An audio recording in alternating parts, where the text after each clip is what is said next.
നമുക്ക് തീപ്പൊള്ളലേറ്റാൽ ചെയ്യാൻ പാടില്ലാത്ത കാര്യങ്ങൾ എന്തൊക്കെയാണ്? പൊള്ളലേറ്റ ഭാഗത്ത് ടൂത്ത് പേസ്റ്റ്, തേന്, മഞ്ഞൾ, നെയ്യ് പോലുള്ളവ തേക്കാതിരിക്കുക. കാരണം ഇവ പ്യൂർ ആണോ എന്നുള്ളത് അറിയില്ല. അതുകൊണ്ട് ഇൻഫെക്ഷൻസ് ഉണ്ടാവാനുള്ള സാധ്യത വളരെ കൂടുതലാണ്. തണുത്ത വെള്ളം, ഐസ് ഇവ വെക്കാതിരിക്കുക. വസ്ത്രം ആ ഒരു ഭാഗത്ത് പറ്റി പിടിച്ചിരിക്കുന്നുണ്ടെങ്കിൽ വലിച്ചെടുക്കാതിരിക്കുക. കാരണം അതിന്റെ കൂടെ സ്കിന്ന് ഇളകിപ്പോരാൻ സാധ്യതയുണ്ട്. പൊള്ളലേറ്റ ഭാഗം ടൈറ്റ് ആയിട്ട് കെട്ടിവെക്കരുത്. ഇനി സെക്കൻഡ് ഡിഗ്രി ബേൺ ആയി അവിടെ കുമിളകൾ വന്നിട്ടുണ്ടെങ്കിൽ യാതൊരു കാരണവശാലും കുത്തിപ്പൊട്ടിക്കരുത്. ഇനി എന്താണ് നമ്മൾ ചെയ്യേണ്ടത്? പൊള്ളലേറ്റ ഭാഗം ടാപ്പ് വാട്ടറിന്റെ അടിയിൽ ഒരു 15 മുതൽ 20 മിനിറ്റ് വരെ വെക്കുക.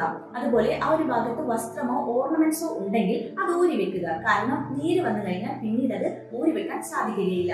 ഇനി എപ്പോഴാണ് നിങ്ങൾ ഡോക്ടറെ കാണേണ്ടത്? കുഞ്ഞു കുട്ടികളിൽ, പ്രമേഹ രോഗികളിൽ, അതുപോലെ പ്രായമായവരിലൊക്കെ പൊള്ളലേറ്റാൽ ഇലക്ട്രിക് ഷോക്ക് വഴിയോ കെമിക്കൽസ് വഴിയോ ഏറ്റ പൊള്ളലാണെങ്കിൽ, വളരെ ഡീപ്പായിട്ടുള്ള ബേൺ ആണ് സംഭവിച്ചതെങ്കിൽ, അതുപോലെ മുഖത്തോ പ്രൈവറ്റ് പാർട്ടിലോ ആണ് പൊള്ളലേറ്റതെങ്കിൽ, ഏതെങ്കിലും കാരണവശാൽ പസ്സോ ഡിസ്ചാർജോ അല്ലെങ്കിൽ പനിയോ വേദന കൂടി വരിക, ഇങ്ങനെ ഏതെങ്കിലും സാഹചര്യം ഉണ്ടെങ്കിൽ പെട്ടെന്ന് തന്നെ ഹോസ്പിറ്റലിൽ എത്തേണ്ടതാണ്.